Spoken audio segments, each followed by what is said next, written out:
Greetings, Indie Warriors! Peach here with I Dream of Indie. Today I'll be reviewing Astroneer on the Nintendo Switch. This game is absolutely massive and boasts multiple planets, but for the purposes of this review I only played through one planet. This game also has a multiplayer function, but I personally only played it in single player mode. In Astroneer, you play as an astronaut that traverses through multiple planets. Instead of using a traditional narrative, this game focuses on giving you objectives. As you complete these objectives, you'll see more in the environment, which in turn tells the story of astronauts that came before you. Players will need to constantly be aware of their oxygen levels. If you're forgetful like I am, you'll probably die of suffocation at least a dozen times in the beginning. The basic gameplay of this game is find materials, use them to craft something that helps you find new materials and craft better things. It's a satisfying game loop that I found quite enjoyable. You'll want to do research as much as possible, as that is how you gain in-game currency.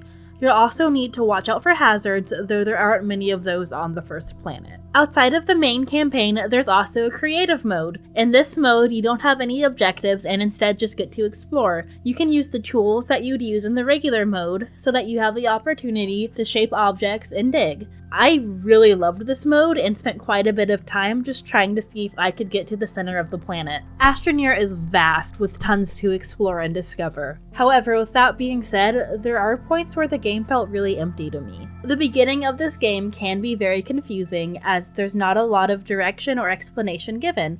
The tools that you have are not thoroughly explained, so I found it very hard to understand what to do or how to do it. One nagging problem that I ran into was the inability to map the controls.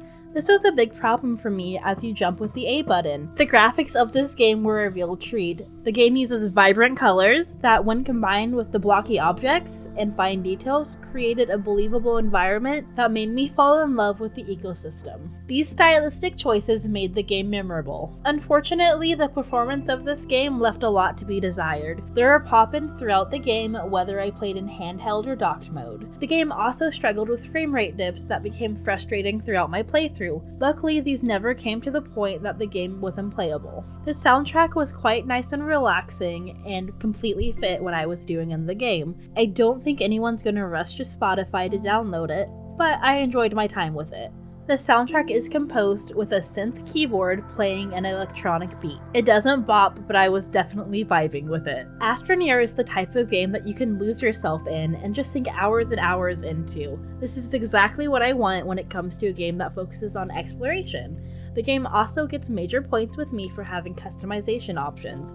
You can customize everything from your suit type to the visor. I also want to mention that it had a peach color palette, which was pretty great. You can also equip a variety of masks, hats, and emotes. I really like this because it makes me feel like I'm playing as myself, or at least a fun character that I've created. Sadly, Astroneer never quite reaches that great point because of some frustrating choices. One of these major design flaws is the use of microtransactions. There's a lot of customization options in the beginning and several more that you can unlock, but some of them do require microtransactions to get. For $9.99, you get 1,000 qubits with 100 extra. That may sound like a lot, but it turns out some of the suits cost more than 1,000 to begin with. Astroneer is not a bad game, but it does feel lonely at times. I do think playing in multiplayer might help this, but sadly I was unable to test that. While overwhelming at first, there is a lot of fun to be had at this game. By about the 20-minute mark I was having a blast and didn't want to put it down.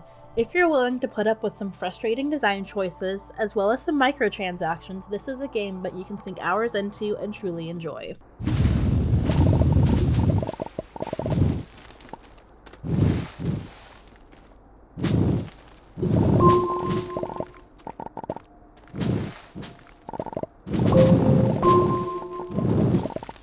Are you gonna give Astroneer a shot? Let me know in the comments below.